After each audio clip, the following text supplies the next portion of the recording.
Saudara, hingga hari ini polisi belum menetapkan tersangka dalam kasus tewasnya anak politisi PKS yang berusia 9 tahun. Meski CCTV di dalam rumah tersebut mengalami kerusakan, polisi masih mendalami sejumlah alat bukti lain yang ditemukan dalam rumah mewah saat peristiwa terjadi.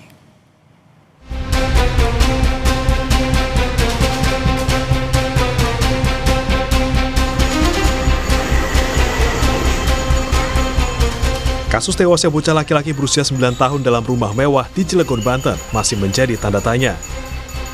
Di dalam bangunan megah dan mewah ini, MAHM harus meregang nyawa akibat sejumlah luka tusukan dan lebam di tubuhnya.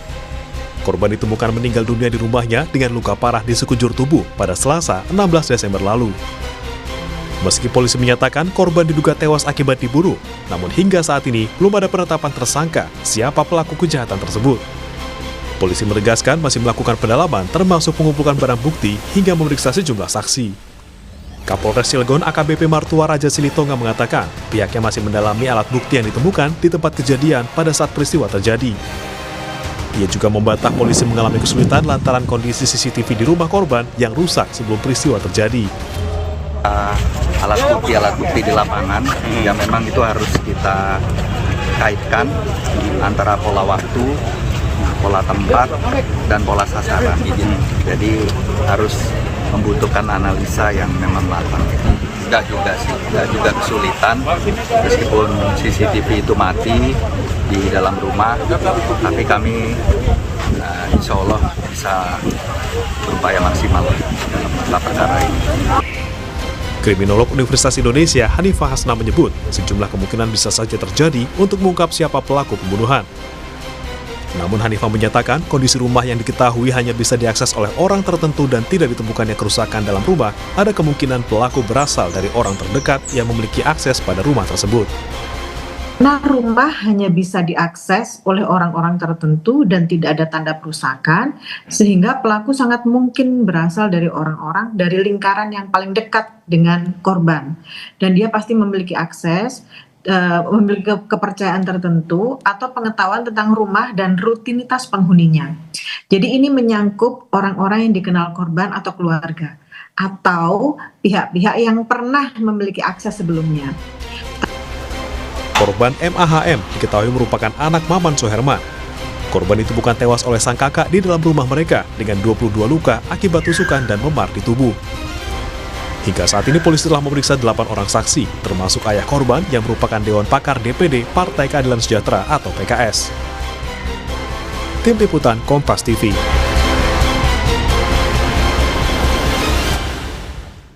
Lalu seperti apa mengungkap kasus tewasnya anak politisi di dalam rumah mewahnya? Kami membahasnya bersama mantan Kabar Reskrim Polri, Komjen Purnawirawan Susno Duaji. Selamat petang Pak Susno. Selamat petang Mbak Cynthia, selamat petang para pemirsa. Pak Susno, kalau kita melihat kasus ini, belum ada tersangka dan CCTV diketahui disebutkan tidak berfungsi. Untuk kasus seperti ini apa sebenarnya faktor kesulitannya Pak Susno biasanya? Baik ya, jadi pertama karena kasus ini bukan tertangkap tangan ya, tapi jelas kasus ini adalah pidananya adalah pembunuhan gitu. Tinggal mencari siapa tersangkanya. Nah, yang dipersoalkan di publik adalah karena CCTV-nya rusak, tapi namun demikian CCTV bukanlah satu-satunya alat bukti untuk mengungkap perkara ini. Apa saja yang bisa diungkap dari perkara ini? Alat bukti saintifik yang kita telusuri dulu, karena alat bukti saintifik itu sangat penting, sebab alat bukti saintifik tidak bisa berbohong. Pertama kita harus cari sidik jari. Sidik jari di pintu, sidik jari di meja, sidik jari di alat yang digunakan. Kalau memang masih ditemukan misalnya ada pisau, ada sarung tangan, atau ada benda tajam atau benda tumpul yang digunakan untuk melakukan kejahatan itu. Kalau tidak ada demikian, bisa juga ditemukan selain di pintu juga di meja, di tempat-tempat sekitar situ, yang itu adalah peninggalan dari korban, sidik jari. Yang kedua, alat bukti berupa komunikasi digital di HP.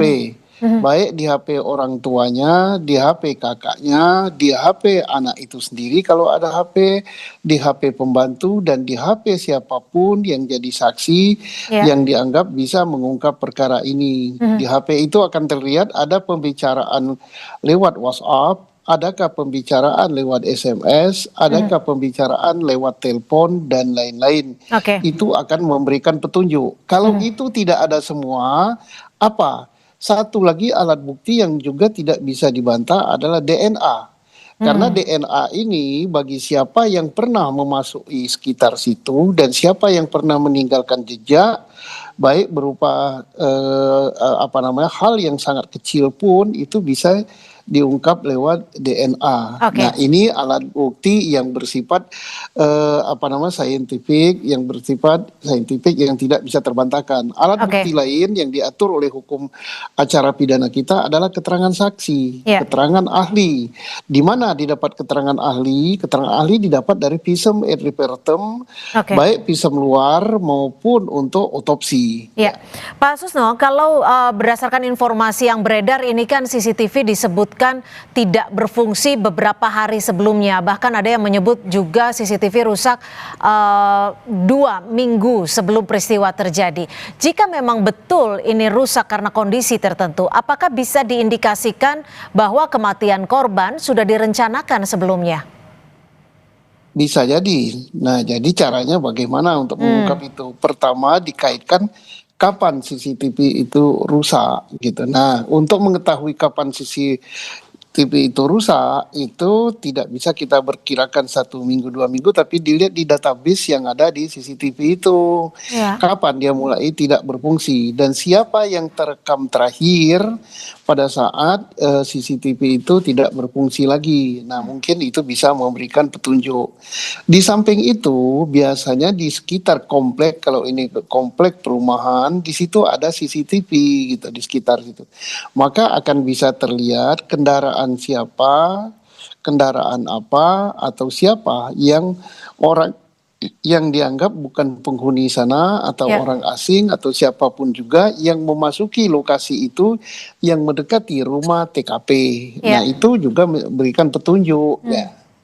Pak Susno, ini kan kalau dilihat dari peristiwa yang terjadi hingga mengakibatkan seorang anak meninggal dunia dengan sejumlah luka dan diketahui bahwa tidak ada barang yang hilang, bahkan ponsel yang ada di rumah pun masih berada di tempatnya, tidak ada kerusakan. Apakah memang ini bisa dijadikan indikator kuat bahwa pelaku yang melakukan pembunuhan ini adalah orang yang dikenal, yang memiliki akses untuk ke rumah tersebut? Jelas ya, karena pertama kita kesampingkan masalah kriminal terkait dengan pencurian ya. Tidak ada satupun barang yang hilang. Berarti dugaan motif daripada perkara ini adalah banyak ke arah untuk menyakitkan keluarga korban, membuat sakit hati atau balas dendam atau apalah gitu kan. Nah, karena apa gitu? Tidak ada barang yang hilang. Nah, sekarang kita mencurigai bahwa orang yang dekat yang masuk ke sana karena rumah itu sangat aman gitu, sangat tertutup. Ya, bisa jadi rumah yang dianggap sangat aman kemudian tertutup dari pagar, tertutup di komplek itu si pemilik rumah abai gitu, tidak mengunci rumahnya gitu, orang bisa masuk dengan lompat pagar dan sebagainya, atau justru mungkin pintu gerbang depannya tidak dikunci, jadi tidak boleh kita langsung mengatakan, mengambil kesimpulan ini orang yang berada di dalam rumah para pelakunya, bisa yang di luar rumah gitu. Jadi yang di luar rumah, iya, tetapi ada kaitan dengan pihak keluarga korban. Nah, keluarga korban siapa? Bisa ibunya, bisa bapaknya gitu.